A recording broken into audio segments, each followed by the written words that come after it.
أعوذ بالله من الشيطان الرجيم. بسم الله الرحمن الرحيم.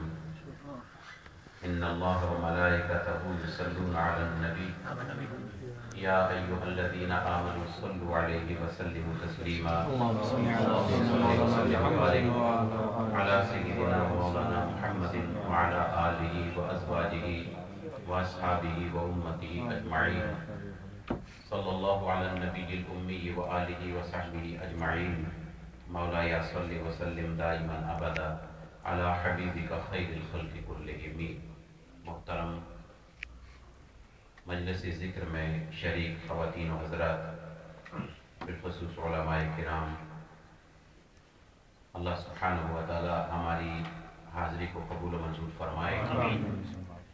گزشتہ دروس میں حضرت سیدنا علی حجویری رحمۃ اللہ تعالی علیہ اور حضرت مجدد دین و ملت امام اہل سنت امام ارشاد احمد رضا خان فاضل بریلوی رحمہ اللہ کے بارے میں شارٹ ہسٹری اور ان کی بایوگرافی وہ پیش کی گئی. اللہ تعالیٰ قبولیت کا درجہ عطا فرمائے.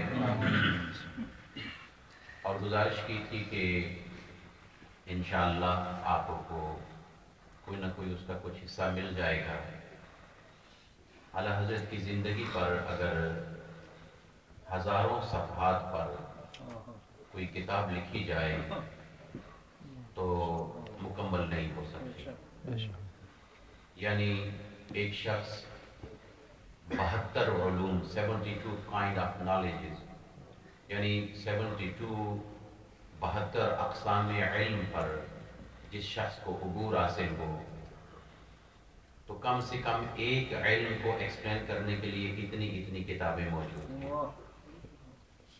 جن کی ذہامت جو ہے، جن کا موٹاپا جو ہے، جن کا حجم جو ہے وہ سینکڑوں سے ہزاروں صفحوں تک چلا جاتا ہے. تو اگر ایک نالج پر آپ کی بات کی جائے تو 72 والیومز تو وہ چاہیے. جو ان کی اپنی ذاتی ایک زندگی ہے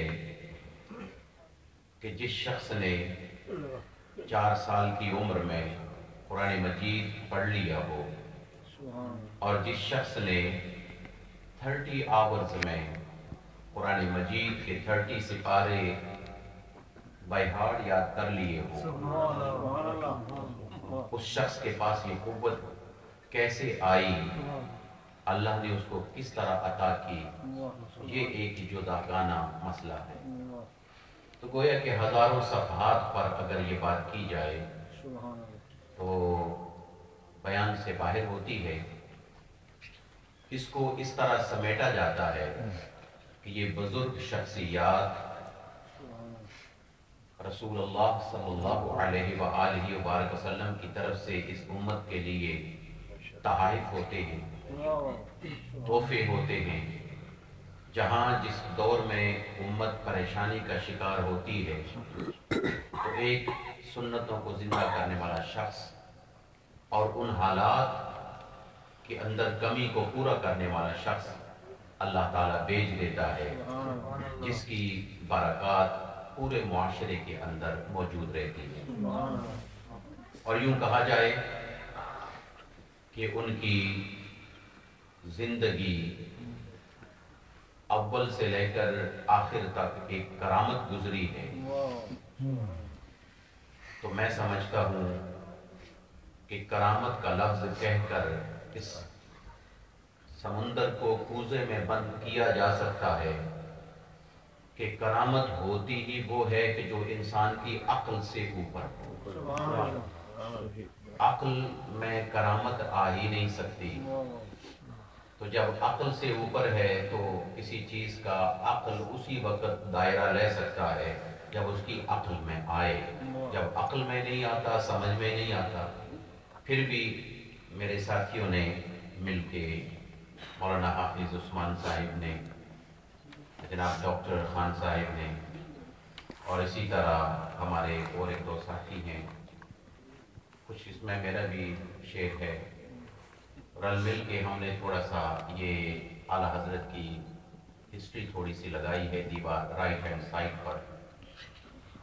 وہاں سے شروع ہوتی ہے اس جگہ سے. غالباً یہ 23 یا 24 پیجز ہیں A3 کے.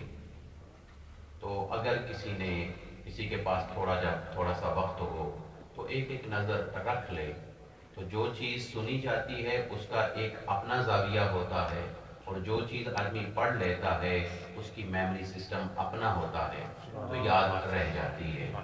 اور انشاءاللہ ہماری کوشش ہوگی کہ جو اہم ہمارے سبجیکٹ ہوں گے اوکیزنز ہوں گے ان میں ہم اس طرح کچھ نہ کچھ ڈسپلے کر لیں تاکہ ہمارے دوست جو ہیں تھوڑا سا دیکھ بھی سکیں اور پڑھ بھی سکیں. آج جو تھوڑی سی گفتگو ہم کر رہے ہیں جس کا ارادہ کیا ہے وہ یہ ہے اللہ، اس کے رسول اور نیک لوگوں کی صحبت. اللہ اور اس کے رسول اور نیک لوگوں کی صحبت صالحین. لیکن اتنا وقت تو نہیں ہوتا کہ آپ کے پاس وقت ہے. ہو سکتا ہے کہ اس شیخ کے پاس وقت نہ ہو سکتا ہے کہ جب وہ ملاقات کے لیے آپ کو بلا رہا ہو آپ کسی دنیاوی مجبوری میں پھنسے ہوئے ہوں، آپ نہ آ سکتے ہوں. تو اس کے لیے حضرت حذیفہ بن یمان رضی اللہ تعالی عنہ کا بڑا پیارا فرمان ہے. وہ فرماتے ہیں یا معشر القراء اسلکوا الطریق. اے قرآن پڑھنے والوں، اے قاریوں، مختلف چیزیں پڑھنے والوں، ایک راستے کو اختیار کر لو، ایک لائن پہ چل جاؤ.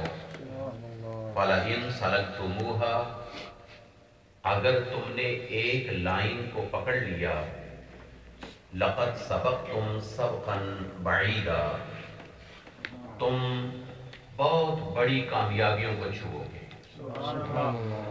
کامیابی کے عروج درجے پر پہنچ جاؤ گے. وَلَئِنْ أَخَذْتُمْ يَمِينًا وَشِمَالًا، اگر تم نے دائیں اور بائیں، کبھی اس کے پاس کبھی اس کے پاس، کبھی اکیلے اپنے آپ کو دائیں بائیں رکھا، لَقَدْ ضَلَلْتُمْ ضَلَالًا بَعِيدًا، تو پھر بہت ساری ایسی چیزیں تمہارے سامنے آئیں گی کہ جو تمہیں بدگمان کر کے گمراہی سے گمراہی کی گہرائیوں کی طرف تمہیں لے کے چلی جائیں. لہذا ایک لائن کو اختیار کر لو. اور پنجابی میں یہ چیز کہی جا سکتی ہے کہ غالباً اردو میں اس کو بیان کیے دیتا ہوں، پنجابی کے لفظ غلط نہ ہو جائیں، کہ پتھر بھی اگر ایک جگہ پہ پڑھا رہے تو وہ بھی بھاری ہو جاتا ہے، اس کا بھی ایک وزن ہو جاتا ہے. تو ایک لائن پر رہنے سے بندے کو کچھ مل جاتا ہے. اب ایک لائن ہمارے پاس کون سی اختیار کرنی چاہیے؟ سب سے پہلے لائن لینے کے لیے آپ کو کسی عالم دین کی ضرورت پڑے گی، کسی رہنما کی ضرورت پڑے گی، کسی استاذ کی ضرورت پڑے گی جو آپ کو گائیڈ لائن دے گا. اس گائیڈ لائن کو لینے کے بعد، اس گائیڈ کو لینے کے بعد آپ نے اپنے قدموں کو آگے بڑھانا ہے اور آہستہ آہستہ اپنی منزل کو حاصل کرنا ہے. جس سے آپ گائیڈ لیں اس کی کچھ کنڈیشنز ہوں. مثال کے طور پر آپ اپنے لیے کوٹ خریدتے ہیں تو کوٹ لینے کے لیے آپ جب شاپ پہ جاتے ہیں تو کوئی بھی آپ کے پاس مدد کرنے والا جب آتا ہے تو وہ آپ سے آپ کی ریکوائرمنٹ تو پوچھتا ہے نا کہ میں آپ کی کیا مدد کر سکتا ہوں. تو پھر آپ بتاتے ہیں مجھے کوٹ چاہیے، کیسا کوٹ چاہیے، کس قسم کا چاہیے، گرم چاہیے یا ایسا چاہیے. تو وہ اس سائز اپنا بتاتا ہے جو اس کی ریکوائرمنٹ ہوتی ہے، اس کے مطابق وہ جا کے بتاتا ہے. تو یہ ریکوائرمنٹ ہوتی ہے، پھر اس کے مطابق وزن مل جائے، طبیعت آ جائے، پاکٹ اجازت بھی دے دے تو بندہ وہ چیز خرید لیتا ہے۔ بالکل اسی طریقہ سے کہ جس وقت آپ کسی شیخ کے پاس جائیں گے تو نہ اس میں پاکٹ کی ضرورت ہے، نہ اس میں کوئی اور لمبی چوڑی کوئی کنڈیشن کی ضرورت ہے، صرف ایک چیز کی ضرورت ہے کہ کیا یہ شخص ادب مصطفیٰ میں ہے یا نہیں۔